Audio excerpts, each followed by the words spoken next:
Kristo yakuzwe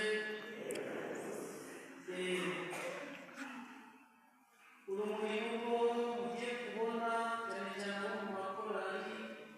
imiryango yacu gatolika ivone yatubwiye ibarizwa muri paruwasi yacu abavandimwe bagiye gushyikiriza urumuri ku mugaragaro natwe dushyikirize imiryango yacu gatolika ntabwo ruhita dutangira gutambagira mu ngo zacu imiryango remezo turabishyikira tubibike maze nk'uko umuyobozi wa komisiyo y'abalayiki bafite inshingano zabo imiryango yacu gatolika bamaze kubivuga tuzatangira kurambagiza umwepiskopi wacu amaze gutangiza ku mugaragaro umwaka wa yubile ya diyoseze ya Kigali yubile y'imyaka 50 imaze ishize tariki 28 z'ukwezi gutaha tuzaba n'icyumweru kugira ngo mutagatifu w'i Nazareti ubwo abaza kudushyikira ntutangiye kutambagiza abagize imiryango yacu gatolika mu miryango remezo ubuyobozi basanga biri kumwe ahubwo ni ukubika tukazatangira n'abandi bose mu paruwasi yose agize na diyoseze yacu tariki 28 z'ukwezi gutaha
twasubira hano mu myanya yacu